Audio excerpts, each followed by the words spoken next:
Ladies and gentlemen, welcome and thank you for joining today's web conference, an in-depth walkthrough of the certified platform for prospective firms.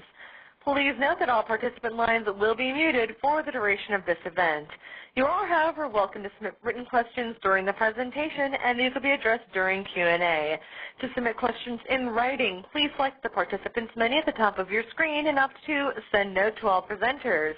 If you're logged in using the web-based application, you can use the Notes function on the lower right-hand side of your screen and address your notes to all moderators.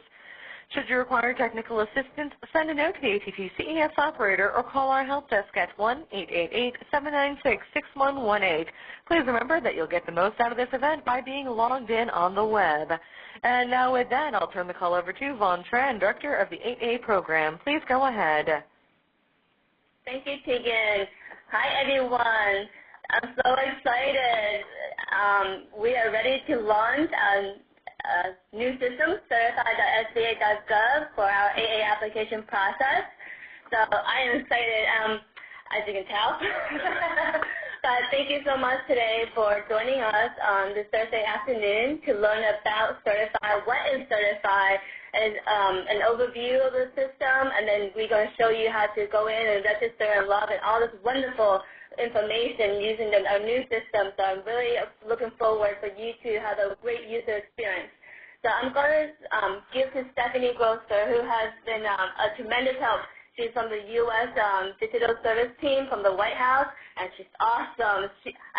We, SBA, could have not done the training. All the training would be done without her help. So thank you, Stephanie. Thanks so much, Vaughn. So we actually wanted to start today's training by showing you some resources that we've made public. And we've had the call moderator actually share it with all of you, this URL, so you'll be able to access this site. As you know, 8A initial application goes live next Wednesday, November 15th.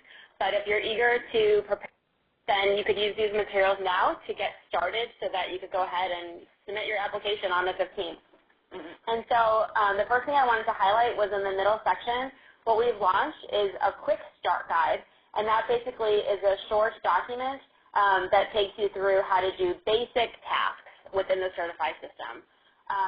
So here you see what that looks like, and so that will help you just kind of get started. And then if you need additional help, we have a help desk, and that email is available on this same knowledge base page, which is help@certify.sba.gov. And so as you go through your application, if you need assistance, people are standing by there to answer questions. The second bullet in that middle column is called Application Checklist. SBA previously had published checklists for the 8A process. This one replaces the previous checklist. It's a very in-depth checklist that goes through every potential document that you may have to upload throughout the process, including some remaining forms. You'll see soon that the new Certify system replaces most previous forms. So the 1010 Biz, 1010 IND, 413, all of those no longer exist. Now they've all been converted into online questionnaires with 6 sections within the online application. And so this checklist actually walks you through each of those sections and what documents you'll potentially need to upload for each section. And so as you're preparing, you can collect the documents that apply to you and then save them in our naming convention, which is document name _year. So for example, W2_2015. And you could have those all saved and ready to upload so that when you log in to Certify to start your 8A application, you don't need to log in and out multiple times as you collect documentation. Finally, I want to mention that on this page, also on the left side, we have a list of our trainings and previous trainings. So if you missed or want to hear again this training or missed a previous training, you can click on the previous trainings and actually watch the webinars, which we've saved and recorded and have transcripts of available on this site. The last thing I'll mention before I turn it over to Joey Price, who's going to walk everyone through the in-depth how do you actually submit an application and certify. The last thing I want to mention is that we developed this website as an agile iterative process.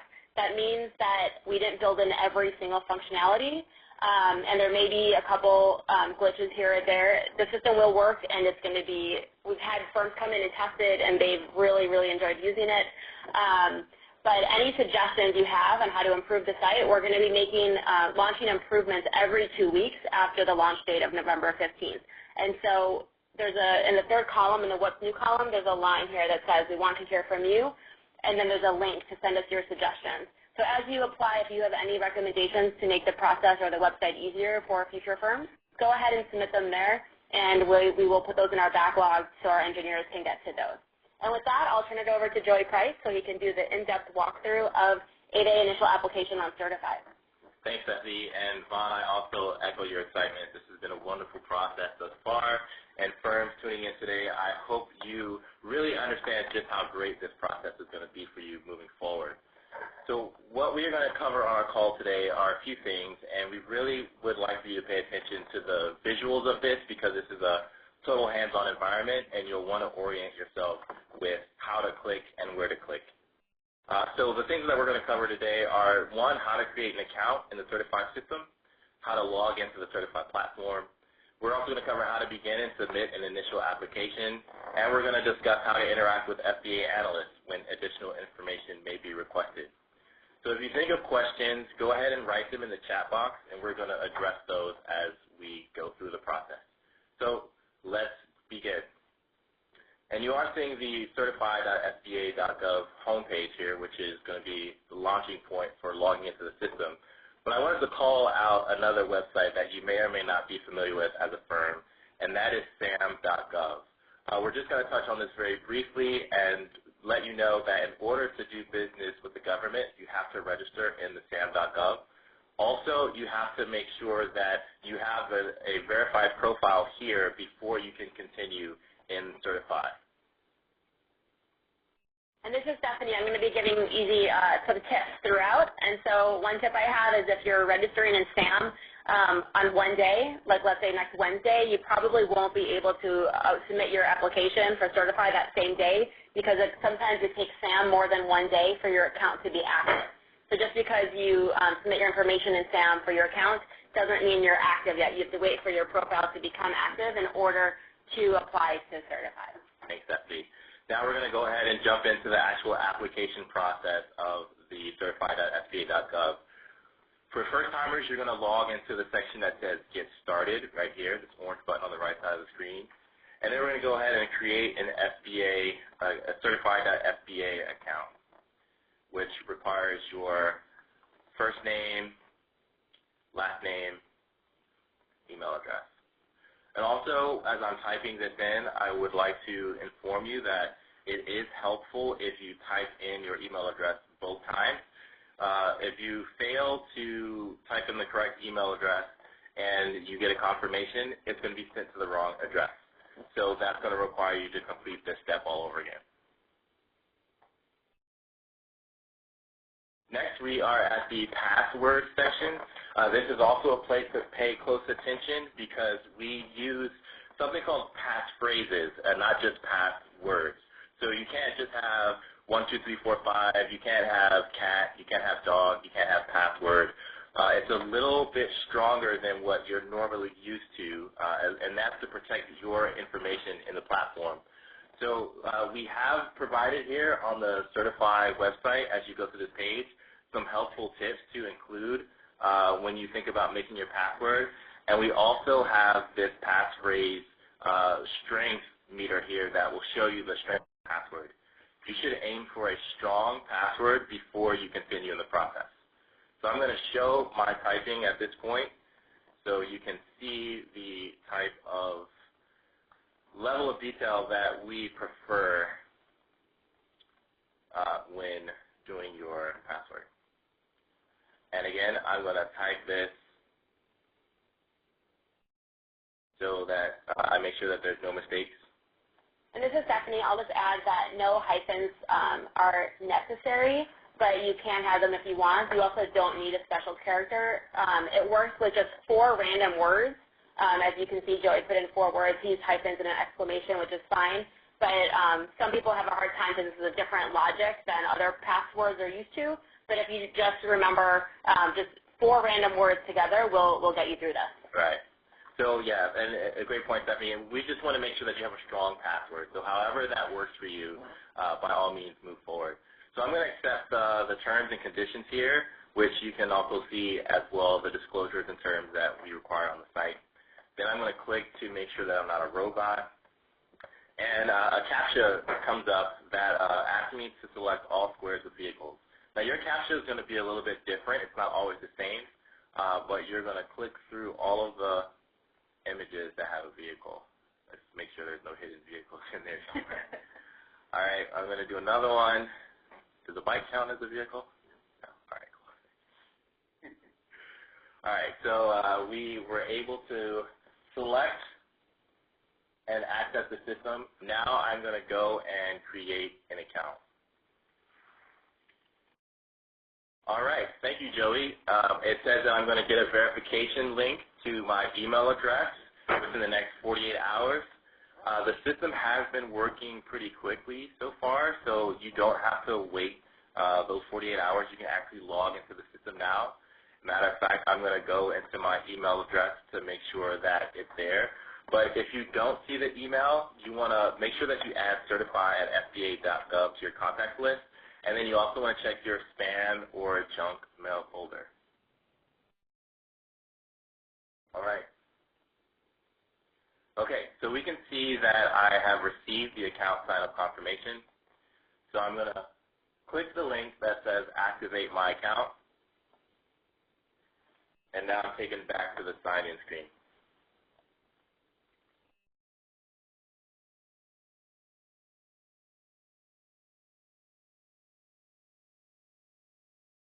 All right. We have moved into the next stage of processing, which is another reason why you need to have your SAM.gov data before you access the system. We weren't kidding with you. It's a very serious thing. So you want to make sure that you've got your data. We require your DUNS number, your TIN number, and your MPIN, all information that you would be able to retrieve from your SAM.gov profile. And if you have any questions about what a DUNS number is, a TIN number, or an MPIN, we have helpful instructions on the right-hand side of the screen, as you see my mouse, and that's going to tell you, oh, my TIN number is my EIN, or my TIN number is my Social Security number. So the next process is that we're going to actually go in and use the data that I have. It's dummy data for the purpose of this training, but you will use your own data when you are going through this process. So while Joey's doing this, I'll just say that we recommend that firms update. If you already have a SAM account from, let's say, several months or a year ago that you're going to use, that's no problem. But SBA analysts will be looking at the SAM information, which will be migrated onto your Certify profile. And so you'll want to make sure that's up to date so that your information on SAM doesn't contradict the information you're going to be inputting into Certify. And so Certify is both going to show analysts the snapshot of your SAM data the moment you press apply, as well as the most recent SAM data as you're in the 9-year 8A program. Right. Thanks, Stephanie. So I don't know if you saw what I did, but after I put in the DUNS, the TIN, and the MPIN, I actually went ahead and pressed Connect Data. What that does is it pulls my SAM.gov profile, and it makes sure that it links to the right business. So I'm going to just verify that the information is correct. Again, I'm Joey, not William, so this is just dummy data for right now, but for the purpose of our presentation, this is correct. And Stephanie brought up a good point about making sure that your data is up to date in SAM, and here's the reason why. When we go to select business type, you're going to have to choose whether your firm is an LLC, corporation, S corp, partnership, or sole proprietorship. And if you have changed your business type at all through the process of operating your business, but you did not change that in SAM.gov, there's going to be a conflict between the information that you report and the information that we require. So for the purpose of the training today, I'm going to go with an S corp. And if you make a mistake here, try not to. Try to choose the correct business. If you choose the wrong one during the registration process, the wrong business structure, you'll actually have to email the help desk at help@certify.sba.gov to have it changed on the back end. Yeah. Also, we use something that we'll touch into a bit later called skip logic. So making sure that you select the appropriate business type is important because we require certain documents for certain types of businesses. So making sure that you select the appropriate business will make sure that you use the appropriate documents. And again, we reference the application checklist that is in the Certified Knowledge Base, so we can help, you can prepare your information in advance. And if anyone's trying to use our system right now, this is a training environment. And so I would recommend just pay attention to the steps we're doing. We're going to record it as a webinar, and then next Wednesday, November 15th, 8A applications will be live. The Certify site is currently up and available for other applications such as WASB, EdWOSB, and LSML MPP. But next Wednesday is when the initial application will be ready for firms to start filling in. Yes, that's a great point. This is not meant, this is a step-by-step guide for you once the software is released, but the intent for our time together now is not to walk with you through the process. We have some algorithms that we're going to use to help pre-fill applications, and it's going to speed up things on our side, and we really want you to pay attention while we're going through the process. So try not to log into the system just yet, and also try not to follow us step by step, because we've got some tricks up our sleeve that's going to make it go a little bit faster. So this disclaimer popped up, and again, we're just going to accept it, but we're going to review it just to make sure we know our rights and responsibilities of using the platform. All right, I'll click OK, and it says you have successfully been associated with the organization. There's a little lag. All right, great. So you can see on your screen now that you have successfully been associated with the organization. Again, there's more details here about my organization in sam.gov. When I click on this plus,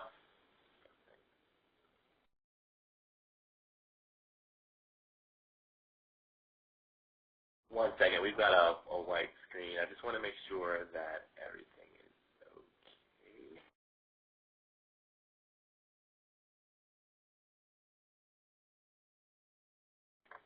We're staying in the visual doc for you guys. Yep. And I'll just mention that if you already have a Certify account, obviously you don't need to create a new account in Certify. You'll be able to use your existing Certify account. All right. Good. We're back and ready to roll. So what I was saying was that the data on your sam.gov profile is pulled into Certify, and when you click on the more detailed section here, it also has additional information like your various points of contact. Now, the analysts use this information to make sure that we're contacting the appropriate people in your organization. So again, it's important to make sure that you have the updated information.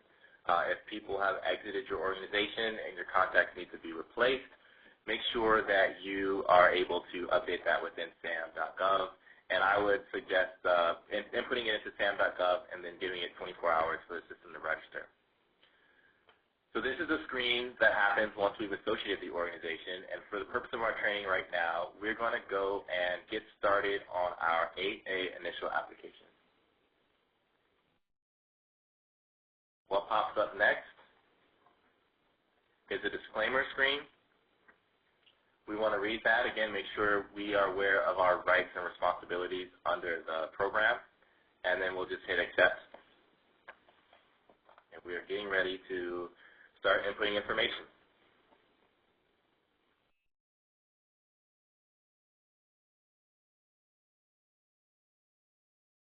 All right, you're seeing what's called a questionnaire here, and this is the general assessment. Well, this is actually, the eligibility questionnaire. And on the left side of the screen, you can see all of the various sections that you're going to be responsible for filling out within this portion. If you are not familiar with the initial 8A application process, one of the changes that we're making is moving things from paper-based and forms to actually having questions within a flowing questionnaire. So what you're going to see is I'm going to input data, and as I'm inputting data, if Stephanie has any comments that she'd like to share with the process, she's going to be speaking. But you'll see me go through and input questions. As I mentioned, we use a process called skip logic. So it requires you to input an answer for each stage of the process. It also requires you to input any documents that are required in that stage. So I'm going to go through and complete this section very quickly. And Stephanie, if you've got any comments, by all means, you can jump in. Sure. So as Joey said, the eligibility section is the first section of 6 sections that the firm will be filling out. And so it automatically takes you first to the eligibility section just so you can judge yourself. If you answer, for example, when it says, are you a citizen, if you say, no, I'm not a U.S. citizen, it's going to give you a warning that says, hey, citizen, you must be a U.S. citizen to apply. And so the system is still going to let you move forward, but we put eligibility first so that firms who realize that they're not eligible don't have to continue through the rest of the application, and that's why you're doing this section first. You'll see that when you finish this section, and there you can see an example of a warning that it gives you, but the system is not going to deny you. An SBA analyst needs to deny you. And we'll show you how the case gets assigned to an SBA analyst once you actually submit the application when you're done with all 6 sections. You answer certain questions certain ways. They will say, and you'll see this a little bit later, you'll see a box that comes up that says, please upload the documentation. In the Certify system, we make it so you can only upload documents within the questionnaires themselves. There is a document repository where you could see everything you've uploaded, but you can only upload documents, again, in response to specific questions. And that helps the analyst kind of go through the application and see what documents are addressing what questions. Okay. What you see now is a review of the answers that I selected within the eligibility section of the questionnaire. It's got all of my responses and also the opportunity to change my responses. Again, if you want to make sure that your application goes through seamlessly, make sure that you're inputting the correct information on your application. So I'm going to hit submit. All right, now I've gotten success that the 8A basic eligibility section is complete, and we're taken to a screen that you'll become very familiar with throughout the process, and this is your application overview. Now, the sections of the application are basic eligibility, business ownership, individual contributors, character, potential for success, and control. And you're going to go through this and fill out various questionnaires and upload documents that result in answers being populated here. I'm going to go next to the individual contributor section. Inside the individual contributor section, you'll see the opportunity to start your individual application now. But for some of the firms that are tuning into this training, you may not be the only person that's required to submit information for your business. Some of the other individuals that might need to add their information would be another disadvantaged individual, if applicable, a spouse of a disadvantaged individual. So, for example, if you own a business and you are applying for your business, and you also have a spouse, then they have to submit their information as well. And then there are other individuals that might be required to update depending on if they're in your organization. And those are individuals owning at least 10% of the application firm, directors, managing members, partners, and officers of the applicant firm. So I'm just going to show you what that looks like if you add another person. A drop-down box happens, and you'll just type in their name, and you're going to type in their email address. And then you'll click the button underneath this. It's going to say send invitation to collaborate. I'm not going to do this now, but because we're going to streamline this process a bit. But one thing to note about the collaboration is that the individuals that are given the right to apply, they're going to be the only ones that see their specific answers and their specific documents and uploads. But the owner of the application is going to see whether or not a person has completed a section. So just to be clear, the person that's initiating the application will be able to see the status of their individual contributors, but they won't be able to see the information of the contributors. And we recommend that you actually, after the eligibility section, we recommend you start by sending out the email addresses to those individuals who also need to fill out their individual contributor questionnaire so that they could be working on theirs while you're working on your application and you don't waste any time. they're going to be, it's very similar. You're going to see in a minute the individual questionnaire, what that looks like. It's the longest one of the 6. And not all of the questions, but a lot of them are required for disadvantaged individuals or spouses or temporary. And so you'll want to make sure, again, that they get those emails right away so that they could log into Certify and then fill out their information as well. Thanks, Stephanie. And I just one point about disadvantaged individuals, just so everyone knows, 8A is a 9-year program, and disadvantaged individuals can apply one time in their lifetime. And so if someone is signing up as 51% ownership of your company who is a disadvantaged individual, that will be their one-time use of their disadvantaged status for the 8A program. All right. So we've seen the individual contributors starting point. I'm going to actually go back to the dashboard and show you another section. This is going to be your application dashboard. It's going to show the various applications that you have in process and also links to other opportunities that will soon come later. It's going to show you the type of application. So this document is in the initial phase. It's a draft. And then later on you'll see submission date, expiration date, decision, and action. But we're going to click on the 8A initial application link. And one of the benefits of the application is that you can upload documents directly into the system. And I'm going to show you a section where that's actually required. And that's going to be the potential for success. Again, if you have any questions throughout this training, make sure that you write them down. And we will, at the end of the time together, we're going to go through some of the questions and make sure that we answer those for you. Also, just remember you also have access to that certified knowledge base. All right, so potential for success, we take a look at taxes. And you'll see if I try to move forward in the process without adding it, it's going to say attachment is required. So for this one, it says that I need to upload the last 3 years tax returns, including all schedules and attachments.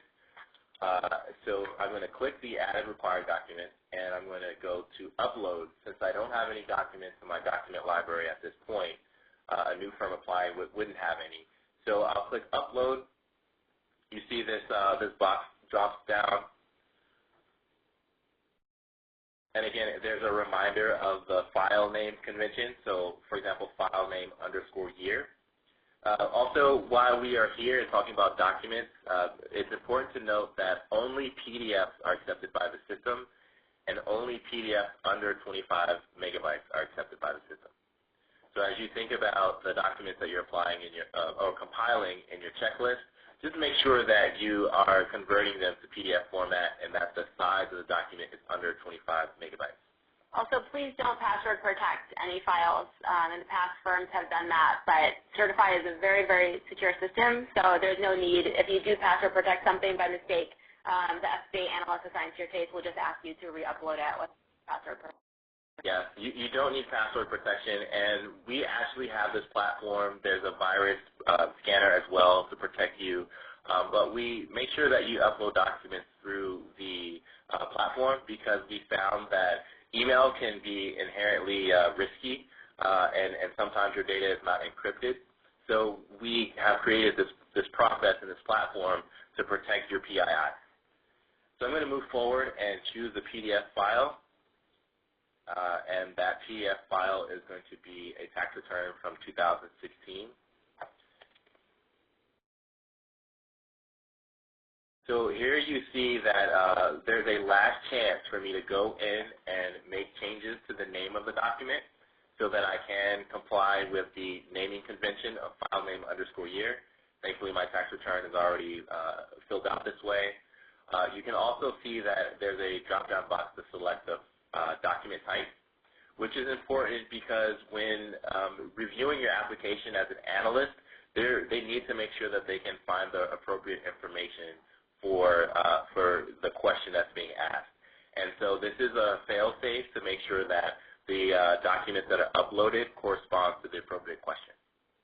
You'll also see the date that I have here for the upload, and there's a comment box. So I can say, for example, if I can say this second year in second year in business, which, I mean, that's neither here nor there at this point, but if you have a specific comment that you'd like our analysts to know, you can upload it there.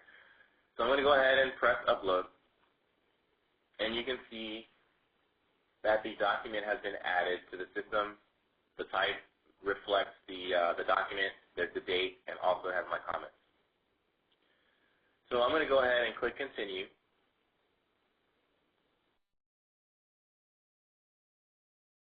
And I'm going to just populate this revenue section with more information. And if a document doesn't have a year associated with it, you could either put the year that you wrote it, or you could say NA if it's really not applicable at all.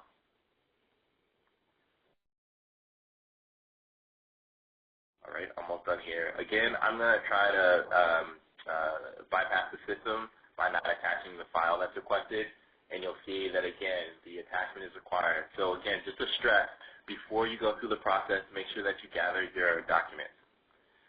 So we're going to add the required documents here, which is requesting a year-end balance sheet and a profit and loss statement. Business has been booming, so I'm going to add both, profit and loss. And I'm also going to add the balance sheet.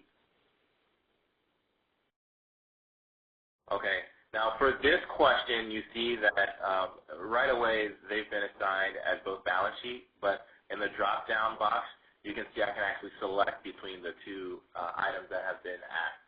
So since I uploaded the profit and loss statement first, I'm going to go ahead and associate this file with the profit and loss statement. And then I will click upload, and then the documents are there.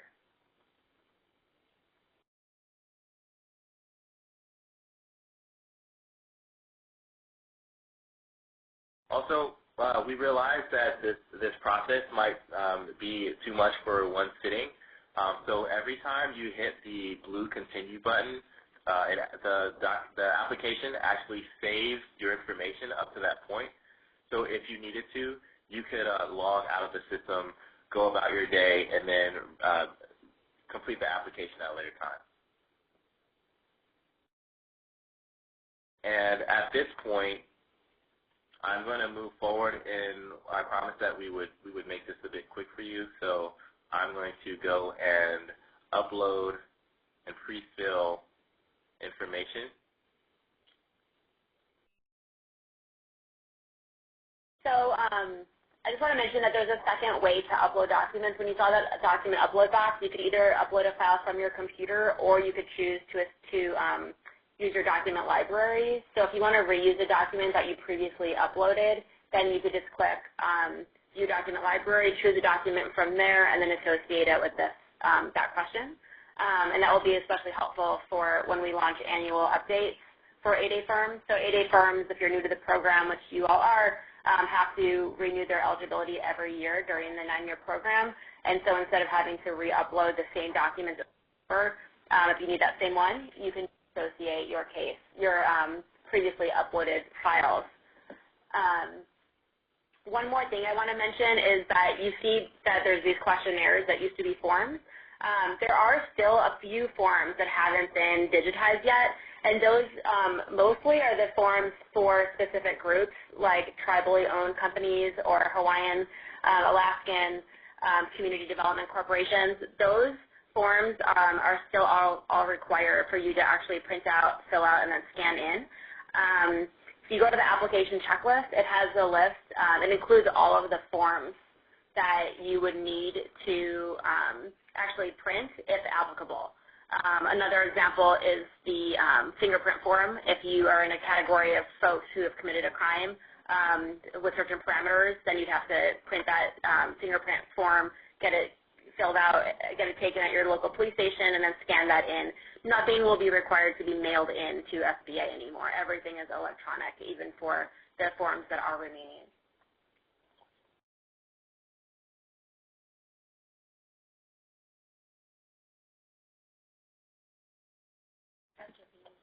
So we are in process of auto-filling the application right now so that we could show you the rest of the platform So it'll just take us a minute to autofill the form, so you will be able to see what happens once you actually submit a document. But I will say that I know one question we received in the notes was if there is a template for the profit and loss statement. And for all of the documents that have to be uploaded, there are no templates to date for any of them. That is something that we'd like to do in the future, potentially is provide examples of what certain things look like, but there are no templates right now. But if you Google certain terms, that could help you figure out what to upload, and you could always also contact the help desk if you don't know how to answer an application. You're going to see once we submit the application that as soon as you submit it, you are going to be assigned what we call a BOS, which is a Business Opportunity Specialist at SBA. And so those analysts will be assigned to your case, and once it's assigned, they'll actually be able to message that person within the Certify platform at any time with any questions. But before you press submit, you'll see the messaging feature on your Certify platform, but it's not activated until you're actually assigned to it. Hi, Stephanie. I just want to go back to the financial statements, to whoever asking about a template for financial statements. I would recommend that you hire an accountant if you don't have one. Many of the application comes into our office. They don't follow the GAAP, the General Accounting Acceptance Principles. So if you don't know what that is, or you're not, I would recommend that you hire someone to help you with that. Because we do look at that, and if we are not able to determine based on your financial statements, profit and loss and balance sheets, it doesn't make sense to us, then it could be one of the reasons we could decline for potential success is that we don't understand your financial situation. So I encourage, if you understand the financial statements or how to prepare them, I would recommend that you get assistance.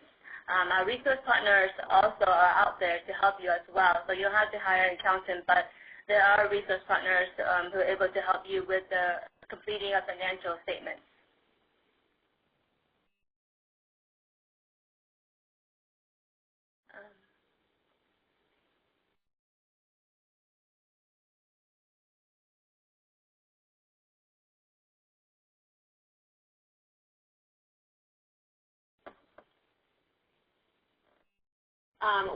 So along with what Vaughn just said, if you need help filling out your application, there's one other form that still exists. It's called the compensation paid form. And so if you do pay someone to help you fill out the form, the application, then you have to print that form as well and then submit that shows who you hired and how much you paid them.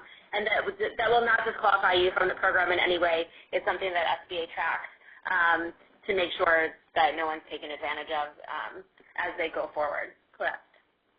And then I want to answer one more question, which is if a firm started their application in BDMIS but did not submit it yet, this person asked will their files, so the documents be available in the document library, and unfortunately they will not be available in the document library.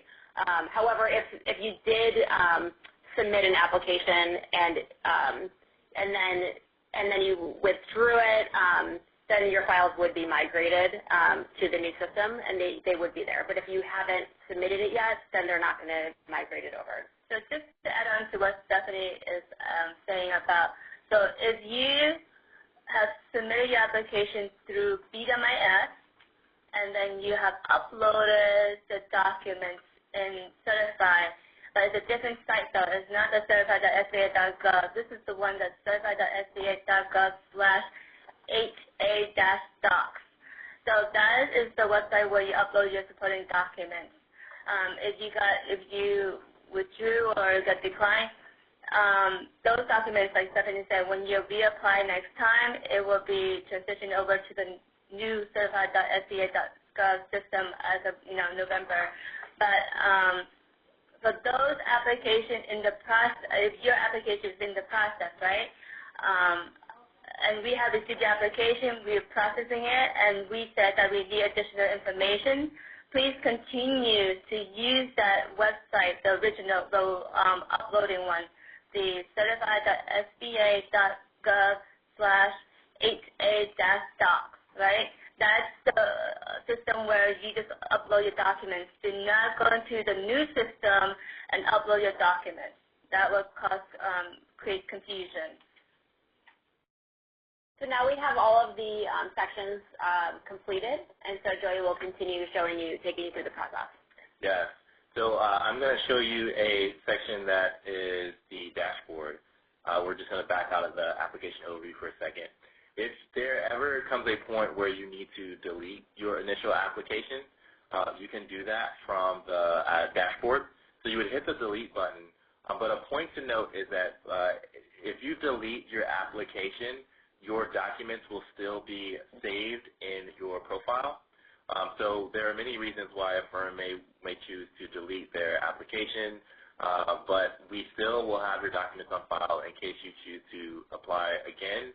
Also, if you have documents that you want to apply for other business opportunities with the federal government. We're going to jump back into the application, and as you can see, all of the sections have been completed. The next step, once things are completed, is that you're going to go to the review and sign portion of the application. You're going to wait for it to load, and once it does, you're going to click on these checkbox here. Again, another rights and responsibilities disclaimer, and then you'll click accept.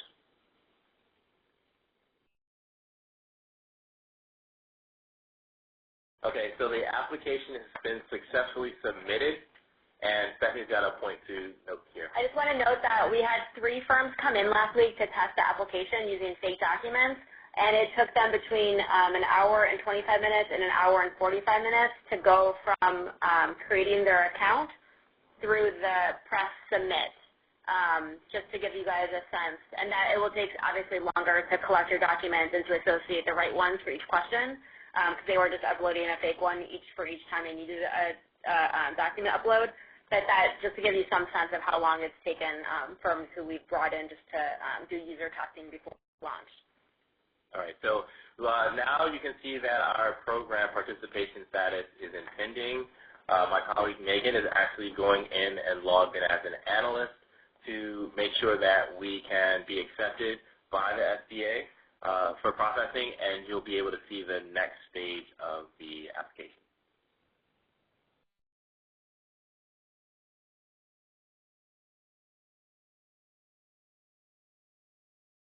All right, I'm just going to go in the dashboard of the overview here.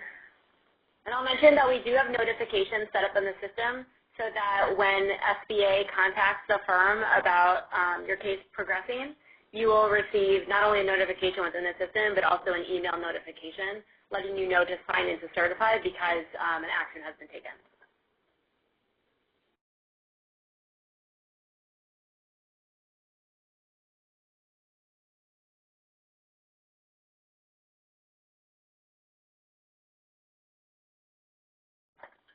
Okay, we are going to just double check here to make sure that we are in process. And I'll also mention we're having someone behind the scenes just go ahead and approve the case and sign it. But that overview page where you saw it was pending, if you want to check your case status at any time, you would just go to that overview page to see if the case is in screening, processing, if it's approved, declined, and reconsideration. And so before firms had to call SBA to find out what their case status was, now you could do that any time of the day or night just by logging into the system.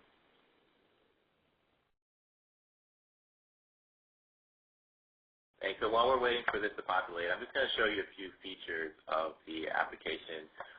Within your 8A application, there is a firm documents area and also a messages area. Now, the messages is intent to have conversations with the SBA back and forth.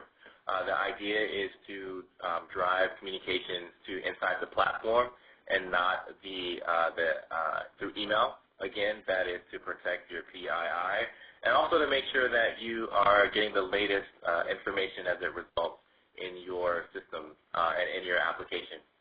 So we have firm documents, which is also going to be the place where you have your information that you've uploaded thus far.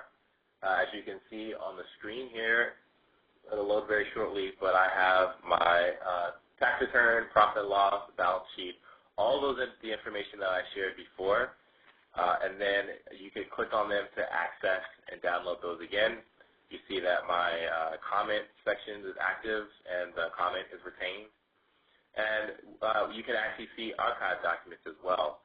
I will point out that within the Certify platform, there is no deleting of documents.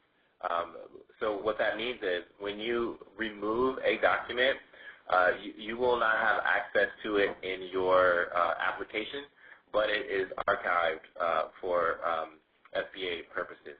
So just it's important to double check that you're uploading things that are appropriate. We'd love pictures of your children, but if you delete that because you uploaded a school photo by mistake, we won't be able to, that document won't necessarily go away. So I wanted to show you the firm documents area, which is going to be a great place for you to check.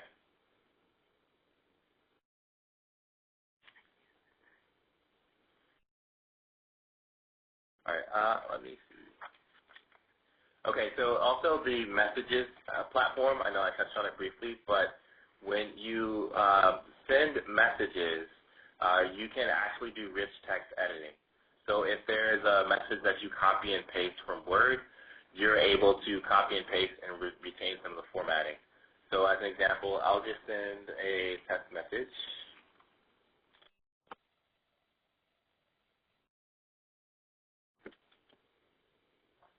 All right, and then text message as the subject, and then I hit send. And you'll see right away you'll start to get an inbox, so to speak. And you'll see information from you and anyone else that's participating from the SBA side. And then I go back to all messages, and there's a clickable ability to go there. All right. So the next thing that I want to show you on the platform is, well, just a recap. We've gone through and we've created an account. We've submitted we've input our initial application documents, and it's submitted for processing. So I want to jump and there's actually a notification. Show you the notification bar that shows a message was sent by the SBA Supervisor 1, and it's just a response from the person that I sent it to. So as you can see, messages move in real time, and when you have a new message, it pops up in your notifications.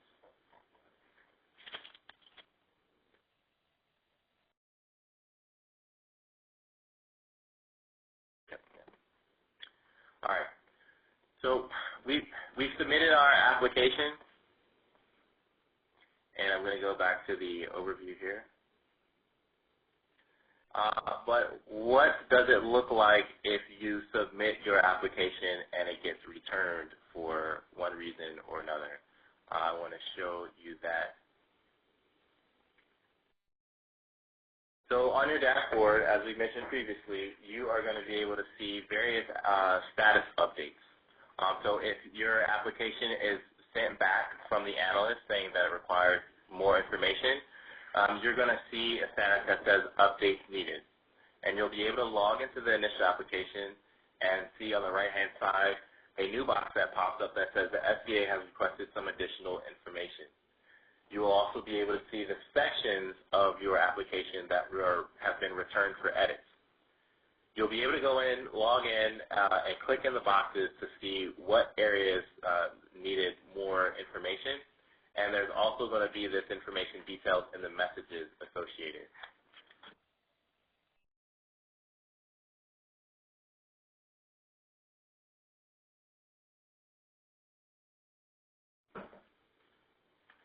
Sorry. Also, if your application has been declined, there is a status update that will show you that your application has been declined, as well as a letter that shows why the document has been rejected.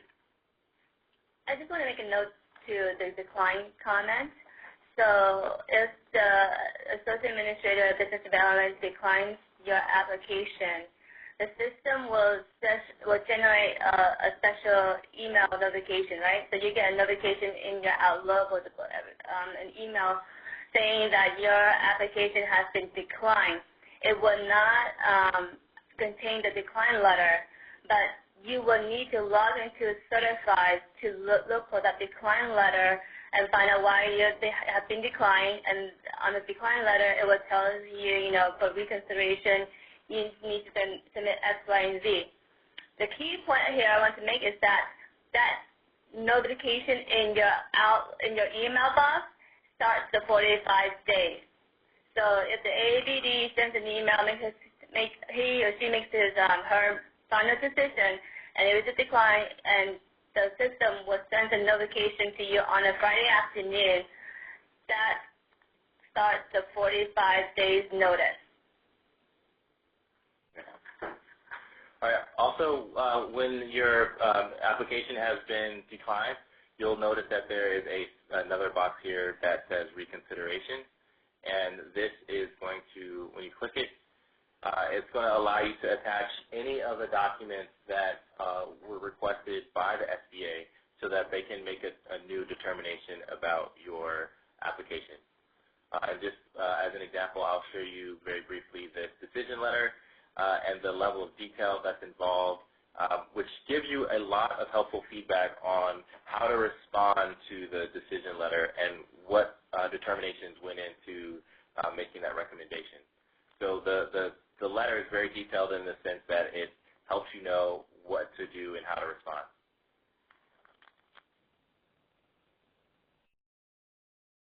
So I just want to pause to just mention the timing of the different processes, just to take a step back. When the firm submits the application, SBA has 15 days to screen your case. And so in those 15 days, they will look to see if all the documents are there that are needed for them to be able to process their case. If it's like very, very incomplete, they'll just send that back to the firm and say, go ahead and try again with all these different things and resubmit it when you're ready. If it's mostly there, then they'll send you what they call a 15-day letter through the Certify system. And so you'll get a note saying, hey, in these various sections like eligibility, control, size, we need you to make this list of changes. And so you'll be able to go in those sections that SBA identifies to basically make your edits. And you'll have 10 days to respond to that message. And then at that point, they'll be able to confirm whether or not you can move on to processing. And so once your application is substantially complete, it will move on to the second processing phase. SBA has 90 days to process your case. And at the end, and sometimes they do have additional questions, and that's what Joey was showing you when you saw those ad hoc questions come back at the end of each card. You would get an email notification saying, please, I know you answered some questions during screening, but I need you to provide this additional documentation now during processing so I can complete your case. And so they have a longer time during processing to actually go through and make sure you're eligible for the case. If you during the screening phase, there's no reason, the whole application will be unlocked for you to basically edit anything. But SBA will tell you the sections that you need to edit with their letter. They'll say you only need to make changes in X, Y, and Z. If you happen to make changes in other sections that they didn't say should change, first of all, there's no reason you should do that because those sections were fine. But if you decide to do that anyway, you should message back to SBA saying, hey, I made the changes you wanted, but I also changed this in this section for whatever reason. Because they could see what you did before and after and assess that you are just totally transparent about why you're changing your answers so that they don't question answers that got changed while in this back and forth. So that's one recommendation that we have. But so we have the 15-day screening, the 90-day processing, and in the 90 days, they'll only unlock certain questions that still have remaining changes. but you won't be able to make changes in sections that they didn't send back. So it's a slightly different process in both cases, but you don't need to worry too much about that because the system is very intuitive and it walks you through what changes you need to make through your notifications tab and through a note on the page. So that will be very easy to kind of see what you do, and then you of course resubmit it to SBA. And then after you hear approval or decline, you have 45 days if you were declined to submit your reconsideration request, and SBA will get back to you if your reconsideration was approved or denied. I want to also point out that I mentioned at the beginning, but I just want to reiterate that we have an application checklist on this knowledge page that we sent out to the group. This application checklist will make your lives much, much easier if you look at it and you go ahead and gather all your documentation and save it in the correct naming convention before you get started on the 15th or whenever you're ready to apply. You don't want to be in there and have to log in and out every time you need to find a document. So really look at that application checklist. And if you have questions, again, go ahead and contact help@certify.sba.gov. But this knowledge page has a How Can We Help You section, which we've tagged many, many questions and answers that we've previously received from the help desk. So go ahead and utilize that box as well as that quick start guide to help you go through the process.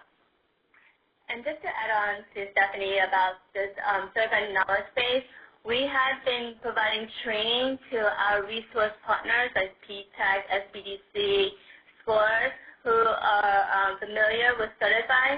So they will be able to help you as well. So if you are ready to apply through Certify and need help applying, you can go to one of their local offices and they will be able to help you and sit down with you and go through the application process because they have been trained.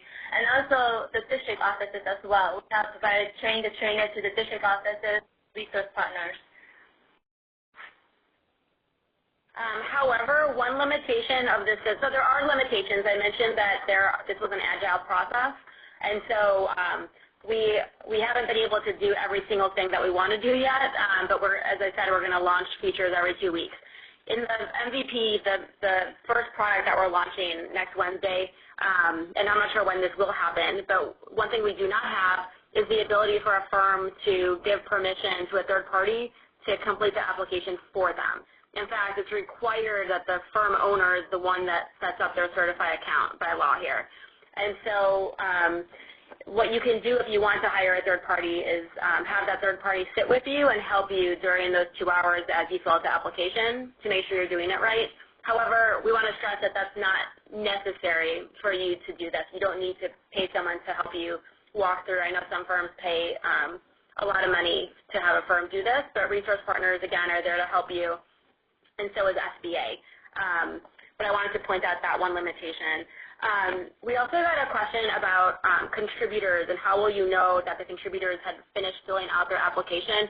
The Certify system will tell you when the contributor has or hasn't filled it out. And if they haven't, it will even tell you, please click here to send another reminder email to your contributor because you can't submit it until they're done. And so the system will walk you through and make it really clear when they have or haven't filled them out.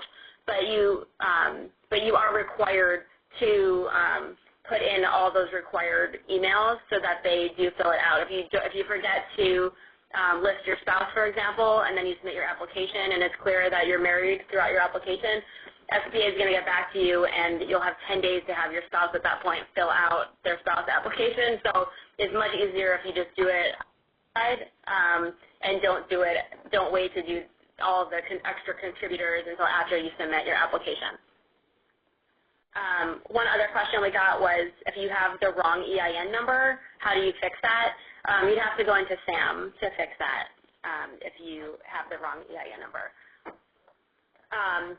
I want to mention just one quirk of the system that we're hoping to improve, but I just want to call it out, and that is in the questionnaires. So it will say complete for each section, and you cannot press submit for your sign and submit until each section is complete. But let's say you complete every section, you're about to press submit, and then you realize that you put the wrong you answered one question wrong, and so you want to go back into one of the sections and edit one question at the top of that section. At that point, that section is going to say incomplete until you actually go through each page of that section and then review the answers again and then complete that section. And that's because we have skip logic, and so if you change the answer to one question, it could impact what you fill out later on. We know that's annoying for some of the longer questionnaires, so we're trying to fix that for the future. But for now, if you're getting an error and you don't know why it's not complete, it will say incomplete because you made an edit and you have to go through the rest of them. We also recommend when you're in the questionnaires to use the left side navigation of the questionnaire rather than pressing back if you want to get to a previous question within that questionnaire.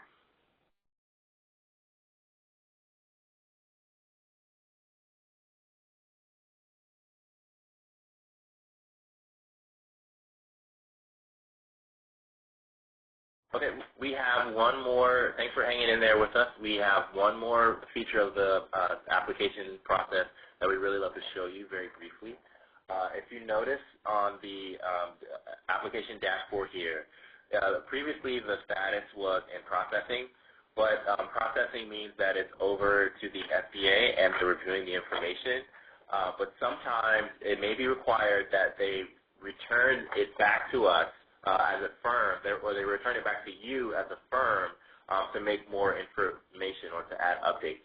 So now the document is in return status. And I'm going to click on the dashboard here. And you'll see that this is all complete. But what's changed now that it's no longer in process, it's in return to us, we have the ability to review and sign again. So as Stephanie mentioned earlier, there are times where the system is locked and you aren't able to make edits. Those are the times that it's with the SBA. But when they send it back, that's when you can make the requested changes that they've required, and you'll know what's been asked of you because the SBA analyst will attach a message. So I'm just going to go ahead and move forward with review and sign. I'm going to hit the accept button again for the disclaimer that pops up, the assertion that pops up on the screen, and I'm going to hit accept.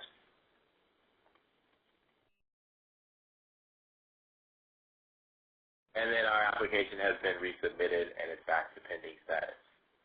So we really think that the key highlight here is that if you ever need to know the status of your application, you can always check your dashboard. Your dashboard is going to show you the latest status, and if you have any questions about your application, you can send messages, and we will have a copy of this training in the Certified Knowledge Base, as well as additional training material and quick start guides to help you complete the process. There are many factors involved, but we really feel confident that this system is going to help a lot easier for you, and it's going to be very rewarding once you complete it and get a successful return application, or a successfully completed application. And I'm just going to take 1 minute to just pop through just a couple questions I saw come up. I want to stress, someone asked if the owner will be able to see the information, see and review the information contributors submit. The answer is no. We want to protect everyone's personal information. In the past, the firm owner had to collect physical forms that other people filled out, and that was a huge violation of people's privacy. And so now those contributors will fill out their information directly in Certify, and no one can see it except for SBA. The contributors also will not be able to see the owner's information, just as the owner will not be able to see the contributor's information. Regarding when third parties will be able to access Certify to help firms, we do not have a date for that. I'm not sure when it's going to happen. Probably not before the end of the year. That's going to be a tricky issue for us to look into. If you have only been in business for 2 years, someone asked if you only have 2 years of taxes, can you still apply? Yes, you just submit the 2 years that you have. If you've been in business for less than 2 years, one of the questions asks about that and directs you to fill out a waiver. And so obviously you still need to have revenue if you've been in business for less than 2 years, but you still need to fill out, if you are profitable, you still need to fill out that waiver because otherwise you need to be in business for 2 years and profitable. And I just want to correct one thing I said earlier. I misspoke. If you had applied in BDMIS but you did not complete the process, we're actually not migrating initial documents from BDMIS. Yes, that is correct, Stephanie. That is correct. So if you complete an application in BDMIS and because BDMIS, it does not have the capability to upload anything. So you will have to apply and certify and start over again. Yes.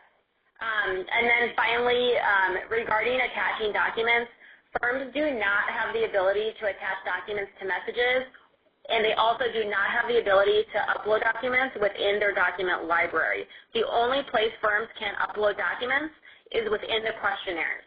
So I just want to really, really emphasize that. You also should not be emailing your SBA outside of the Certify system. That's to protect your own PII. This is a lot of personal information you'll be submitting, and we want to protect it. So do not use your email and just upload documents, again, within the questionnaires. And that's how they'll be organized. And so it will walk you through which document to attach in response to which question. And after every question is a detail section explaining more about each question. So if you don't understand a question, I encourage you to please read the detail underneath each question to help you answer it. Or if there's a comment box, it will tell you in the detail section what to put inside that comment box. So I know we are over time, so I think we're going to end it there. But if people have additional questions for us or comments, if you go to that knowledge base website, in addition to the help desk, help@certify.sba.gov, if you have thoughts or ideas for us, we have a suggestion box as well under the third What's New column. It says we want to hear from you. Send us your suggestions. And so go ahead and click that link to send us any suggestions you have. And if you have technical questions as you're applying or with any of the materials, then go ahead and contact the help desk. And with that, we just want to say a huge thank you to everyone for calling in today. We we look forward to serving all of you, and we hope that you find this experience really positive. So thank you again. Thank you all. Thank you to our speakers. Thank you all in the audience for joining us today. This call has concluded, and you may now disconnect.